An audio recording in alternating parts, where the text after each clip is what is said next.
Dimbani Extra. Romain Folz ukimsikiliza jinsi ambavyo wanajiamini kuwa wamefanya tathmini ya kutosha sana dhidi ya wapinzani wao ama juu ya wapinzani wao. Bila shaka jeuri hii anaipata kutoka kwa kocha msaidizi ambaye ametoka Malawi pale, atakuwa amempa ABCs. Na hatusemi tu ABCs, amempa A mpaka Z bila shaka. Inawezekana ikawa hivyo, lakini pia inawezekana akawa yeye mwenyewe kawafuatilia. Hayo yote mawili inawezekana yote ni yakawa majibu.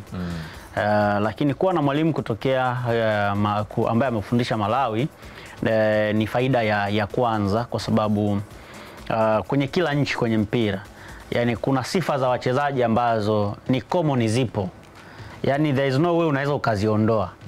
Yani ukija Tanzania kuna sifa fulani za wachezaji wetu ambao zinafanana kwa 80%. Ukienda Mozambique the same, ukienda popote utakapoenda ni kuna sifa fulani ambazo zipo tu, huwezi kuziondoa, ambazo zinaweza sasa kumsaidia mwalimu ambaye amehudumu kwenye hilo taifa, kumsaidia mwalimu wake mkuu vitu vichache ambavyo vinaweza kuwasaidia kwenda kuwapa matokeo ambayo ni mazuri. Huyu mwalimu ambaye amehudumu pale Malawi akiwa kocha msaidizi, akiwa kocha mkuu, amekuwa kocha mkuu kwenye timu ya taifa ya vijana.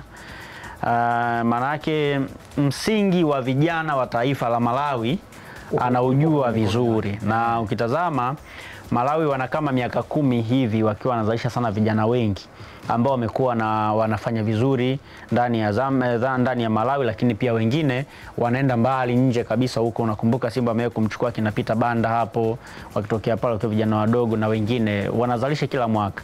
Kwa hiyo yule ni raia wapi?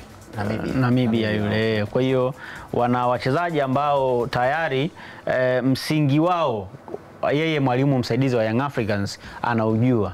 Kwa hiyo ni rahisi kumsaidia mwalimu wake mkuu kwamba nini wanaweza kufanya ili kwenda kupata matokeo ambayo ni mazuri kwenye huo mchezo.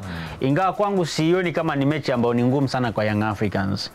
Kwangu bado naiona ni mechi nyepesi pia kwa Young Africans, kama ambavyo wamecheza kwenye mechi iliyopita, kutokana na ubora wa Young Africans walionao.